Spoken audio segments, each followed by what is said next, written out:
Play Clue Phone là một dụng cụ hỗ trợ người dùng kiếm game siêu mượt và có thể chơi game 24/7 và có thể chơi giúp nhanh. Vì vậy hôm nay tôi sẽ hướng dẫn mọi người ẩn nút game Play và cấp ẩn nút thông minh yêu.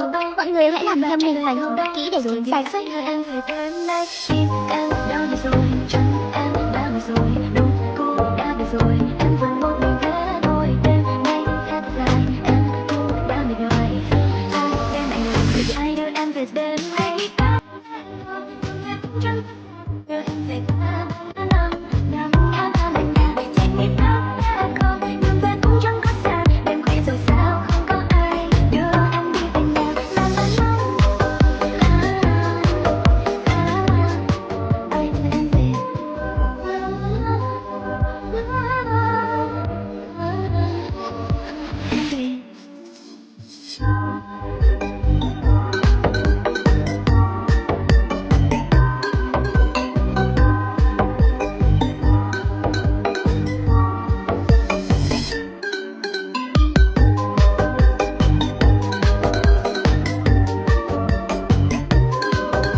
Let me take you home với làm việc from 9 to 5. Em thật mỏi mà em biết phải cùng ai. Đường về nhưng không vấp nhưng mà con này sẽ có sự khiến đôi chân em mỏi.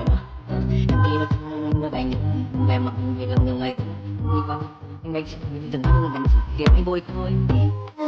Rồi chân rồi đúng cũng đã về rồi đang vẫn mình vẫn thôi em đã về rồi em đã về rồi ai đêm lạnh lùng thì ai đưa em về đêm nay.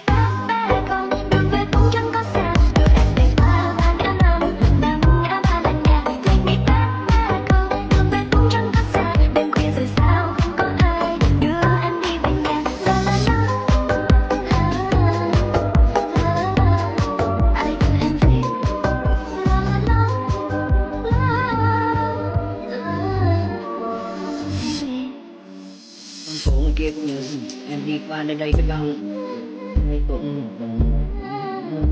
một ít em